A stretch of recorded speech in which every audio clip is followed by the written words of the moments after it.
On October 7th, Peri was abducted. And along with Chaim, members of your family, many of them were killed. Lior, you're joining me from Tel Aviv, and I really appreciate you taking the time with the Media Line today to talk about what happened that day and what you know about the whereabouts of your father. Thanks for being here. Yeah, thank you. Well, as you said, Saturday morning, October 7th, my parents, my father and his wife, went into the safe room early 6:30, 6 in the morning, something like that, because of a bombing alarm, which is unfortunately quite common there, and they are used to it. They have 10 seconds, they have to go to the safe room and wait there for a few minutes and go out. This time they started getting text message in the community groups telling them there might be an infiltration, they should stay inside. Now, which kibbutz was this? This is we're talking about kibbutz Nir Oz. One of the hardest hit. Yeah, by percentage, it's the worst one, because out of 330 people, community, quite a small community, more than 100. We're talking about third in the kibbutz, which either killed or abducted or missing. So we started texting them, all of the kids, sorry, all of the people from my family. We have our parents there, my father and his wife. We started texting them what's going on, and then it was quiet for a few hours, and then his wife texted us Chaim was taken. And only afterwards we understood the story that they started hearing gunshots and grenades and everything. And then somebody tried to break in the safe room, and my father managed to push him back. But he knew they will come second time, and he's not strong enough. He's 79 years old. He's very strong. He's a really well-built, really good guy, but he can't fight fit terrorists who come to. So he hid his wife inside. He told her to hide behind some sofa or something in the safe room.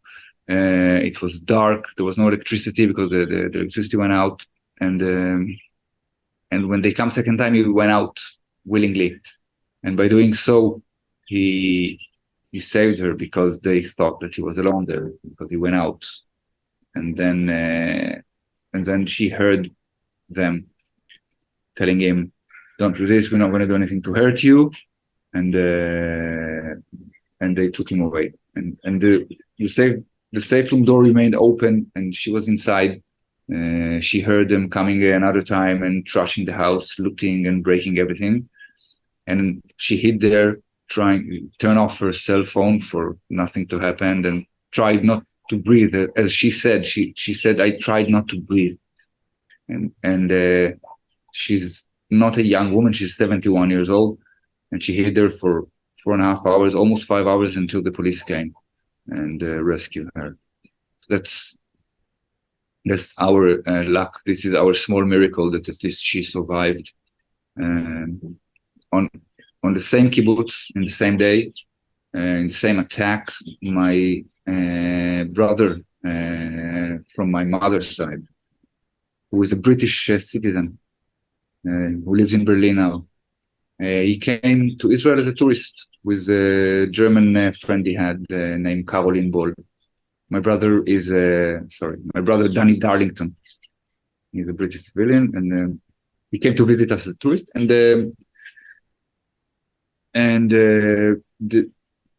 He had to come.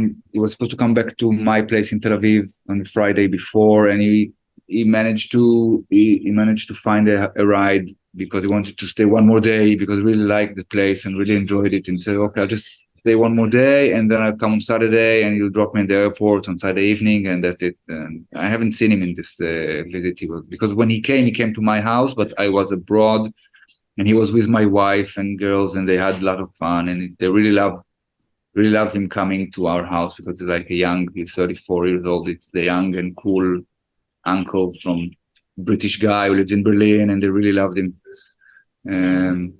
And Saturday, 7 in the morning, he texted me that like there's a huge mess here in the kibbutz, and that's it. That was that was the last we heard of him and his friend Caroline. And what happened to them?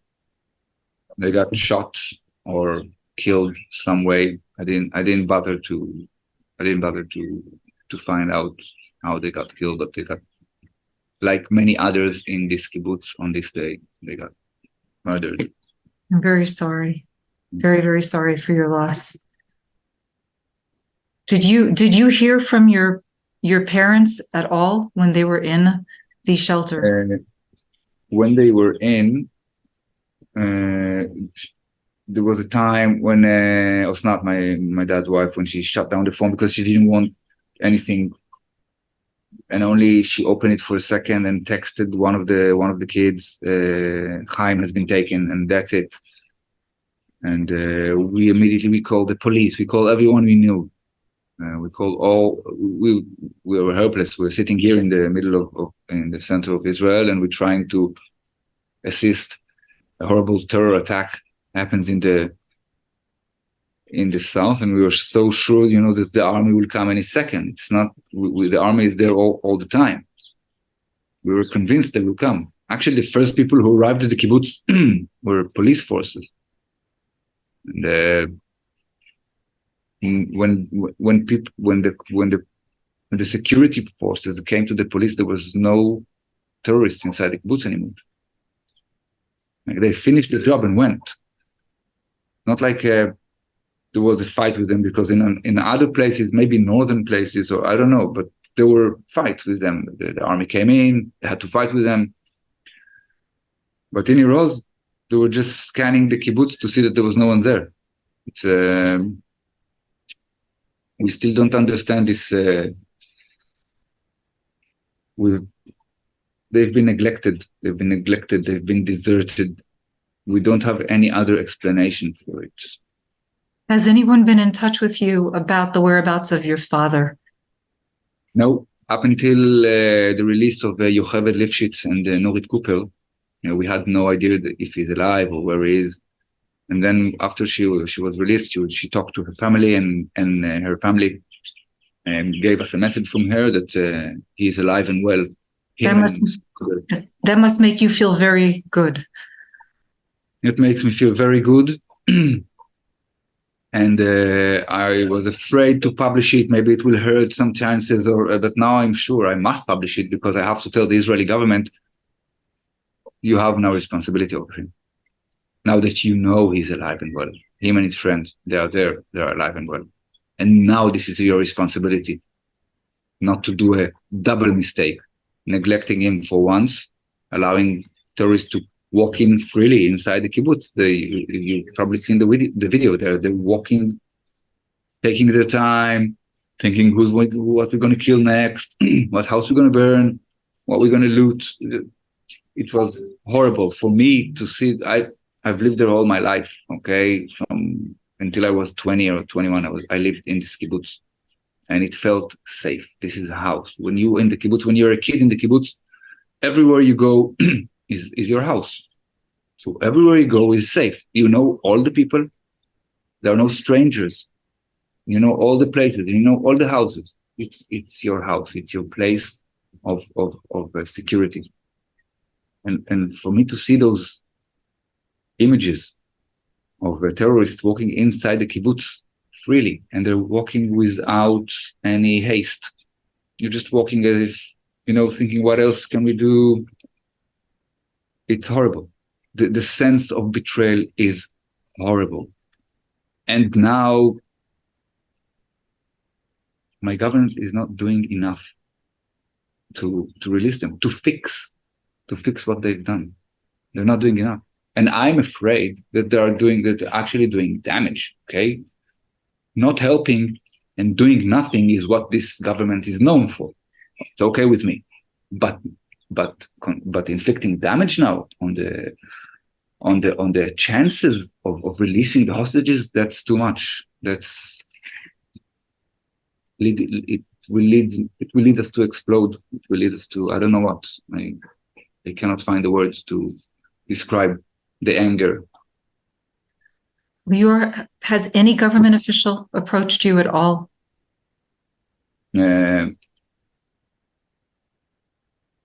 Just formality to announce us that he's an abducted. I think there's been three so far. Three occasions when the government first, when 6 days after the event, a guy called Gal Hirsch who was appointed by the government to be in charge of the hostage situation. So he came to a meeting and he gave us some kind of an election speech or something. He shouted that it's a long run. It's not a marathon. It's not a sprint. It will take time. And we were thinking, but there are babies and old people. Why are you telling this to take a long time? And then he counted we have to save the country, win the war, blah blah blah blah blah, and save and release the hostages. And we thought that's your only job. You're not the chief of staff. You're not anything. This is purely your job. So that was the first time we met him. Second time we heard his shouting at European press because they supported the Oslo agreement or something. I don't know. That was the second time we heard about him. Okay. Third time, his office said that Yocheved Lifshitz, the amazing old woman that was released from prison, he said that her testimony is damaging Israel. Okay, so that was the first time, and then the foreign minister. Yes, the foreign minister told the Israeli captive families delegation went to Washington to talk to congressmen. He told them, "Don't talk to the UN, to the UN. What's his name? Sorry." Don't talk to the UN because he said things that I didn't like to hear. And then I understand that we're not in bad hands. Okay, we are in the worst hand possible. And now I feel completely hopeless because I know now that my government, at least from what they are saying out, not from what I know within. From what they are saying to the media, I understand that they are the weakest link. They will be the one who will probably inflict the most damage on the chances of my father to be free. What do you think should have been done? Ever since those two old ladies went out, this is, as I see it, this is Hamas call for a communication channel, okay? We have a communication channel. We gave you two elderly people because of humanitarian reasons. Okay, now let's talk. And they will name their price. And whatever price it is, we say, yeah, great, let's do it. Well, we are not in a situation to negotiate because we've done a horrible work. We've betrayed our people. We've neglected them, and now we will do anything to bring them back. So we're not in such a good place to negotiate, but we'll talk. Tell us what you want. Tell us what we need. You want us to free all the kids in return for all the kids you took, all the women that we have in return to whatever you want, whatever is needed, we'll do it.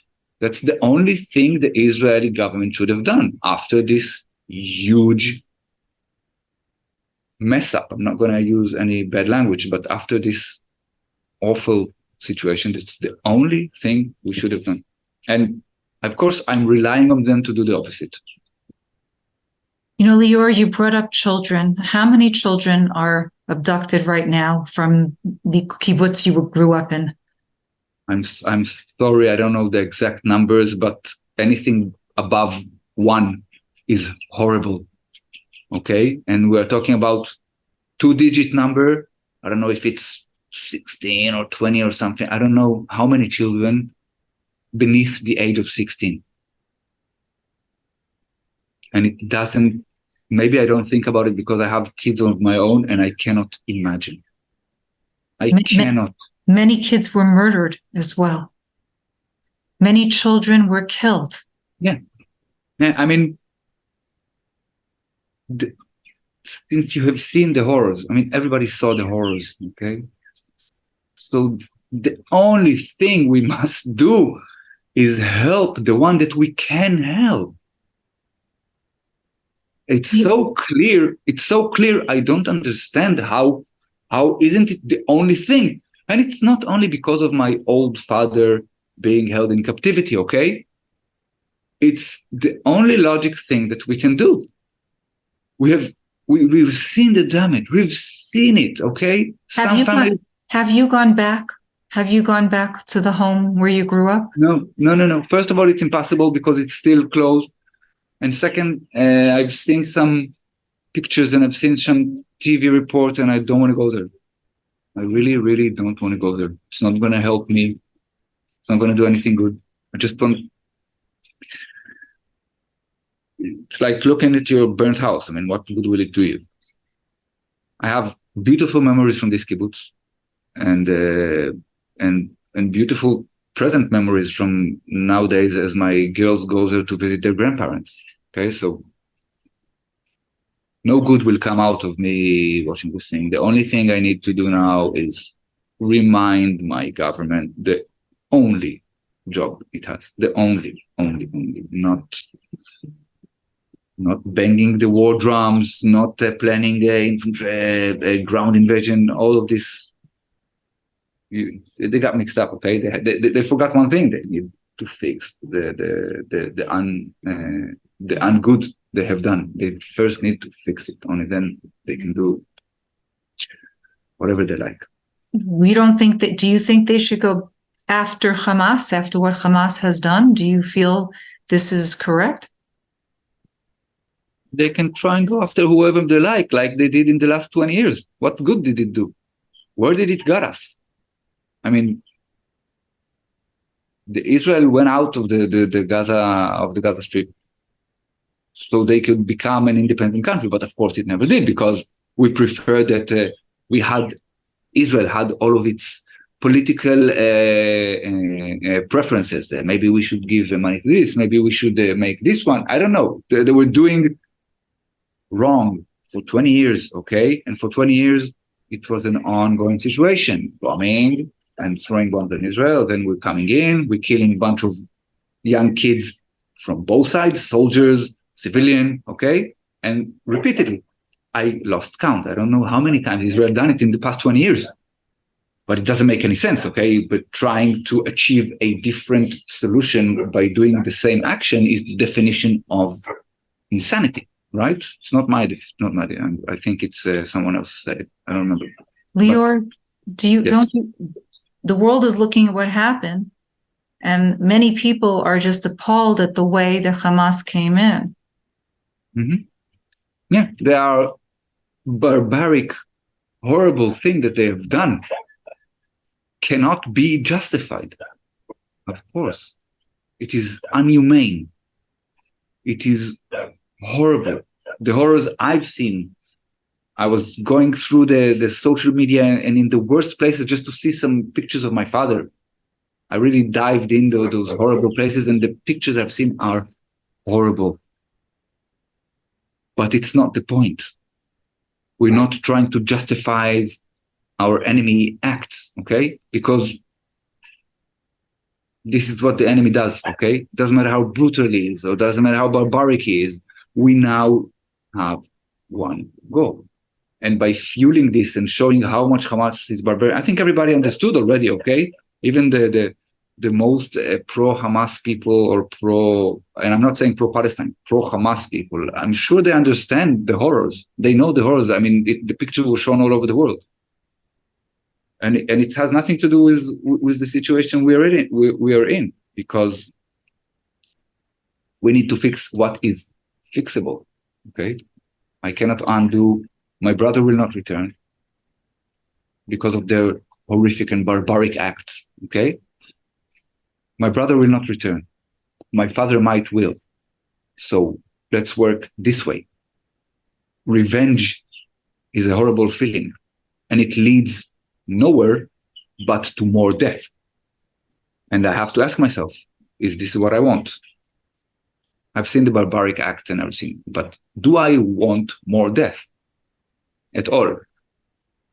And the normal person, the humane person will tell you, no, okay, no, we don't want any of that. Let's see how we stop it.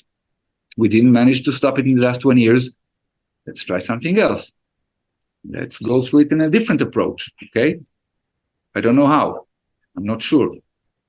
There are people who are getting paid a lot of money to think only about this, and they've done a horrible job so far. So, first of all, of course, they must be changed, of course, but if they won't, at least offer some productive way of solving it. That's... Lior, please take a minute and speak about your father. Tell us a little bit about him. Okay. My father is 79 years old. He's been living in this kibbutz near Oz for almost all his life, since he was 20. So basically, it's a farming community. He was a kind of a farmer. He was also the head of community for a few years, and but most of all, I think he's an artist. He was enthusiastic about film, cinema, and he was teaching it, and he made a lot of short films in the kibbutz, and that was his biggest passion. I think he became a teacher in high school for this as well, and he established an art gallery in the middle of the field, in an old deserted house, where he hosted many artists from all over Israel to show their art in this amazing, beautiful place in front of the Gaza Strip, putting an art gallery in front of the Gaza Strip, not a tank.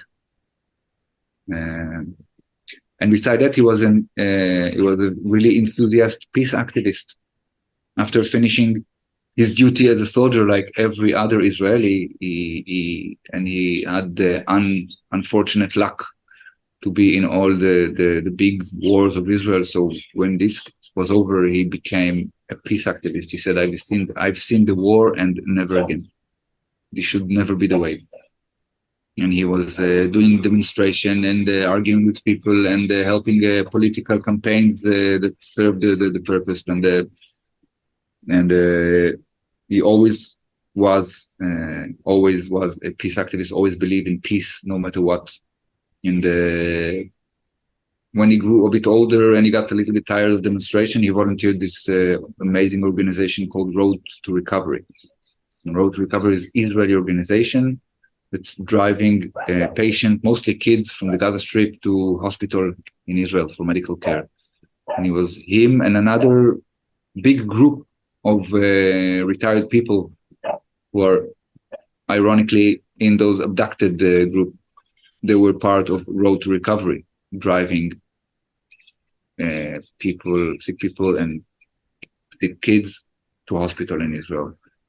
And this a lot of people want to see picture of it or just some documentation, and it's hard for me to explain that this is, although it's highly important what is done, this volunteering job is so important. There was no documentation for a simple reason that a lot of people on both sides didn't want it to be known, because people are being helped by Israel might be considered cooperate to Israel, so it endangered them inside the Gaza Strip. You know? If it's known outside, if it's known in Israel, then people might look for them in the hospital and started shouting, "Why are you treating this and why are you treating that?" So they kept it in a low profile, but they still are working. They're still doing this holy work until today. This is what they do, and this is what my father is doing. Despite the horrific events that have unfolded, there are still Israelis and Gazans that are communicating? Actually, yes, because we understand that Gaza is not Hamas, and Hamas is not Gaza, okay? They are combined together now in a maybe unsolvable bond, but we know everywhere there are humans, there are peaceful humans. And we know how difficult it is for people in Gaza who are peace activists and believe in peace. We know how hard it is for them to stay this way. I understand the rage and the hate in the Gaza Strip, we will need 3 generations at least to dissolve it, to get rid of it. And it's like, unfortunately, I understand where the hate is coming from. Okay, I will never justify any action, never. But I can understand the hate. Okay, it's so yes, there will always be people believing in peace, and eventually this will be the solution. Okay, because we can look at history and see where did war brought us and where did peace agreement brought us. It's very, very easy. War will never be the solution. War always leads to peace. Were there Gazan workers that are still working on the kibbutz? I'm not sure because I'm not an active part of the community now. I live in Tel Aviv, but I know there were I don't know, before October 7th, there were I don't remember the numbers, if it's 20,000 or I don't know, workers coming from Gaza on a daily basis. Yes, they rely on us to give them work. We rely on them to work for us. Yes, there were always been, unfortunately, economy is the biggest engine, the biggest push that we have. So the most important thing, people to come out to work so they can bring money to the families. And it happened all the time. And of course, now it's not happening. And you can only imagine the escalating of the crisis there, as well as in our side. We're gonna hit this financial crisis very soon. Is there any possibility that any of the workers were involved in giving information to Hamas? I don't know. But Hamas won, okay? I don't know how. The first act, Hamas won, okay? They've orchestrated an attack. Maybe they used intelligence of their own. I don't know. Okay, but we are the one with the cameras and the balloon and everything. We are the strong side, okay? And they won. If they won it with, I don't know how, okay? But they are the winners. I don't know if, I believe that they achieved intelligence in some way. That some people talking about they had maps and everything, but this is war, okay? It's not. You won't find anything pleasant and anything nice in war. And in war, usually they play dirty. So I can believe anything.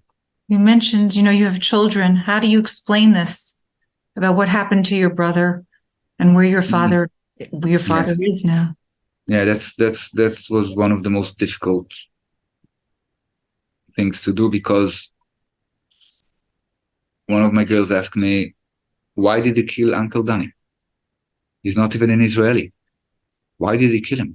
She was angry and confused. I mean, she understood some bad people came to the kibbutz to shoot and kill and massacre an entire community. But she said, but Danny wasn't a part of this community. It was, why did he do it? And it was very hard to explain for her. These are the worst people. They're almost like animals. And they shoot without aiming. They don't care who they shoot. And they're savages. Okay? They don't care. They will just kill anyone in the way. And then I'm telling her, and grandfather is being held by them, but they're taking good care of him. And this is the duality that I must show her. And I don't know how a child mind can receive it, but hopefully the trust I have in seeing my father alive and well again is going towards my daughter as well. How old is she? Well, I have two. They are 10 years old and 13. Well, wishing you just prayers and that safety for your father, and only good ahead. It's a very tough time for everyone in Israel and for the world watching. And I thank you for taking time, Lior, to talk about the plight of your dad and what happened to your brother, and his friend and your community that you grew up in. Okay. Thank you very much. Thank you very much for the You're time to very hear. welcome.